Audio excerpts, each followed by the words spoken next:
இன்னைக்கு எபிசோட்ல எழில் கதை சொல்றதுக்காக ஒரு ப்ரொடியூசரை பார்க்க வந்திருக்கான். ஆனா அவரு படத்தோட கதையெல்லாம் கேட்காம எழிலோட பர்சனல் லைஃப் கதையை கேட்டுட்டு உனக்கெல்லாம் சான்ஸ் கொடுக்க முடியாது, கிளம்புன்னு சொல்லிட்டாரு. இனியா வீட்டுல எல்லார்கிட்டையும் நான் உங்களுக்கு ஹெல்ப் பண்ணட்டுமான்னு கேட்டு சுத்திட்டு இருக்கா. செல்வி இனியாவை கூப்பிட்டு போன் ரிப்பேரா இல்ல சார்ஜ் இல்லையான்னு கேக்குறாங்க. அதெல்லாம் ஒண்ணும் இல்ல, நல்லாதான் இருக்கு, ஏன்னு இனியா கேக்குறா. இல்ல சம்பந்தமே இல்லாத இடத்துல வந்து நிக்கிறீங்க, ஹெல்ப் பண்ணட்டுமான்னு வேற கேக்குறீங்க, நம்புற மாதிரியே இல்லையேன்னு செல்வி சொல்றாங்க. அம்மா கிட்ட இருந்து உனக்கு ஏதோ வேணும், அதனால தானே இப்படி ஐஸ் வைக்கிறேன்னு அமிர்தா கேக்குறா. எனக்கு எதுவும் வேண்டாம், நிஜமாவே ஹெல்ப் பண்ணணும்னு தோணுதுன்னு இனியா சொல்றா. அப்புறம் பாக்யா கிட்ட சமையல் சொல்லி தர சொல்லி கேக்குறா. செமஸ்டர் லீவ்ல கத்து தரேன்னு பாக்யா சொல்றாங்க. இப்போ என்ன உனக்கு குக்கிங் தானே கத்துக்கணும், நான் உனக்கு கத்து தரட்டுமான்னு ஜெனி கேக்குறா. அதை கேட்டு வீட்டுல எல்லாரும் ஷாக் ஆயிடுறாங்க. செமஸ்டர் லீவ் வரட்டும், 2 பேருக்கும் நானே கத்து தரேன்னு பாக்யா சொல்றாங்க. செலியன் வீட்டு செலவுக்கு பாக்யா கிட்ட பணம் கொடுக்கறான். இப்ப வேண்டாம், தேவைப்பட்டா வாங்கிக்கிறேன்னு பாக்யா சொல்றாங்க. ஒரு வழியா சமாதானப்படுத்தி செலியன் பணத்தை கொடுத்துடுறான்.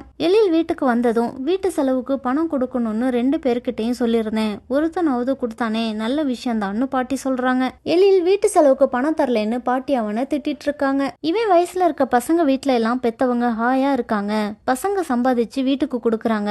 ஆனா நம்ம வீட்டுல மட்டும்தான் பாக்யா கால்ல சக்கரத்தை கட்டிட்டு ஓடிட்டு இருக்கான்னு பாட்டி சொல்றாங்க. அம்மா வேலைக்கு போகாட்டியும் பரவாயில்ல, வீட்டோட மொத்த செலவையும் நான் பாத்துக்கிறேன்னு செலியன் சொல்றான். எல்லாமே நீ ஏன் பாத்துக்கணும், இந்த வீட்டோட பொறுப்புல இவனுக்கும் அக்கறை இருக்குல்ல, இவன் பணம் கொடுக்க வேண்டாமான்னு பாட்டி கேக்குறாங்க. சினிமா ஆசையெல்லாம் தூக்கி போட்டுட்டு உருப்படியா வேலைக்கு போற வழிய பாருன்னு பாட்டி எழில் கிட்ட சொல்றாங்க. பாட்டி பேசினதெல்லாம் கேட்டு எழில் அழுதுட்டே ரூமுக்கு போறான். எழிலுக்கு சப்போர்ட் பண்ணி வீட்டுல எல்லாரும் பாட்டி கிட்ட சண்டை போடுறாங்க. எல்லாத்துக்கும் என்னையே குத்த சொல்லுங்கன்னு பாட்டியும் கோவமா போறாங்க. என்ன நடக்க போகுதுன்னு நாளைக்கு எபிசோட்ல பார்க்கலாம்.